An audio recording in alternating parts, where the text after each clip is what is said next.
और आपसे एक सवाल महाराज जी। हाँ बोलिए। कि आपकी दिनचर्या क्या है? आप आराम कब करते हो? मैंने देखा कि आप इंसान तो क्या जानवर की भी आप सेवा करते हो, तो आपकी एक दिनचर्या आप मेरे को बता सकते हो 24 घंटे की? आप आराम कब करते हो? सवेरे से जब उठते हैं तो सबसे पहले भगवान का, सबसे पहले मैं उठकर स्नान ध्यान करके सबसे पहले योग करता हूँ। जैसे मैं शीर्षासन है, चक्रासन है और प्राणायाम है, बहुत सारी आसन हैं, वो करके जब स्वास्थ्य के लिए तो योग करना ही पड़ेगा, तो योग करके फिर मैं भगवान का पूजन करता हूँ। ठाकुर जी को स्नान कराना, उनका वस्त्र पहनाना, उनको तैयार करना, उनका श्रृंगार करना, सब प्रकार से सेवा। फिर अपना चंदन वंदन करके पाठ करता हूँ नारायण कवच का। हाँ जी। नारायण कवच का पाठ, गीता जी का पाठ करके फिर बाद में मैं उठ के सीधा बंदरों की सेवा, फिर यहाँ के ठाकुर जी को प्रणाम करके सीधा बंदरों की सेवा में जाता हूँ। बंदरों की सेवा, बंदरों को रोटी केला और चने खिलाकर बंदरों के, फिर मैं गौशाला जाता हूँ तो गौ माता की सेवा, गौ माता को रोटी, गौ माता की हरा चारा जो भी है गौ माता की सेवा करता हूँ। ठीक वहाँ से 9 बजे लौट कर आता हूँ तो 9 बजे यहाँ संतों की सेवा में तुरंत आते ही खड़ा होकर अन्नदान होता है। यहाँ हजारों संतों को वो करते हैं। वहाँ से आके फिर नीचे रसोई चालू होनी होती है गौरी गोपाल जी की, तो फिर अन्न क्षेत्र बांट के 15 से 20 मिनट के अंदर फिर वहाँ नीचे गौरी गोपाल जी की रसोई चालू कराते हैं। तो वहाँ पे आप हजारों जो भक्त, आप श्रद्धालु लोग आते हैं जो भोजन करते हैं नीचे, वो चालू कराते हैं। उसके बाद फिर यहाँ आके इसी आसन में बैठ जाते हैं। तो आप लोग जो भक्त मिलने आते हैं तो आप लोगों से मिलने में कई बार 2 घंटे 3 घंटे लग जाते हैं, तो यहीं बैठे रहते हैं आप लोगों के लिए कि आप आएँ, तो आपको ये ना लगे कि हम गए थे तो महाराज जी मिले नहीं।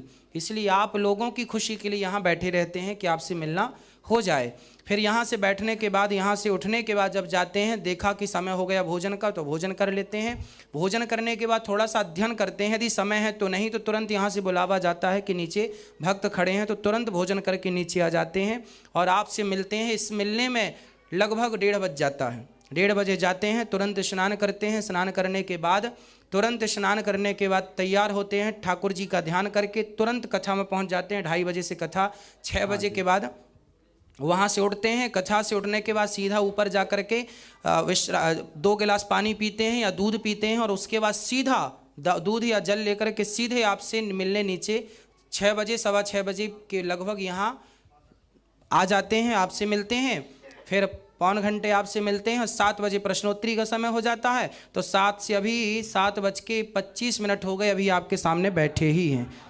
अच्छा 8:25 हो गए। 8:25। हाँ तो 8:25, अभी 7 बजे से 8:25 अभी हो गए, अभी हम आपके संग बैठे ही। अभी यहाँ से उठेंगे, आप लोगों को यहाँ से जब पूरी प्रश्नोत्तरी होगी इसके बाद निरीक्षण करेंगे कि नीचे कोई कमी तो नहीं है, रोटी की, सब्जी की, दाल की, एक निरीक्षण परीक्षण नीचे का करते हैं, रसोई का करते हैं, कल की प्लानिंग थोड़ी सी समझा देते हैं। फिर सीधे अभी जाके अध्ययन भी करना है, फिर अध्ययन करके फिर ठाकुर जी का स्मरण करते सो जाते हैं। सोने में लगभग 11, 10:30, 11 तो हो ही जाता है। फिर सवेरे फिर वही। यानी आप 24 घंटे में से 4 ही घंटे सोते हो? नहीं 4 घंटे नहीं, लगभग 6 घंटे हो जाते हैं। बड़ी कठिन। हाँ 5 घंटे तो हो ही जाते हैं लगभग। सुबह जल्दी उठ जाते, कभी कभी ये हो जाता है कि 9 बजे सो जाते हैं, कभी कभी 10 बजे सो जाते हैं, कभी कभी 11 भी बज जाता है। तो सोने का समय नहीं है, पर निश्चित उठने का समय है। तो कभी कभी 5 घंटे सोने को मिलता है, कभी 6 घंटे मिल जाता है, और कभी कभी 4 घंटे ही सोते हैं। ये निश्चित नहीं है कि हम कंटिन्यू 6 घंटे सोते हैं या 5 घंटे सोते, कई बार 4 घंटे, कई बार 5 घंटे, कई बार 6 घंटे, ये जीवन का दिनचर्या है, पर 8 घंटे कभी नहीं सोते।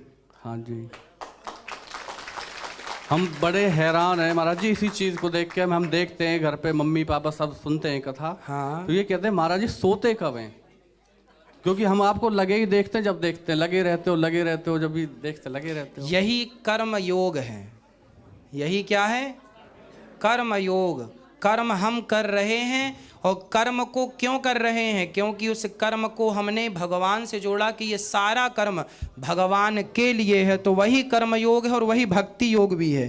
तो हमारा तो कर्म और भक्ति एक ही है, यही है। महाराज जी कथा सुन सुन के ना बड़ा बदलाव हो गया, और तो और मतलब शरीर भी ठीक हो गया। मेरा इतना पेट था ना, अच्छा, ये भी अंदर ही चला गया। वाह वाह, देखो हम कथा में ये टिप्स भी देते हैं आपको।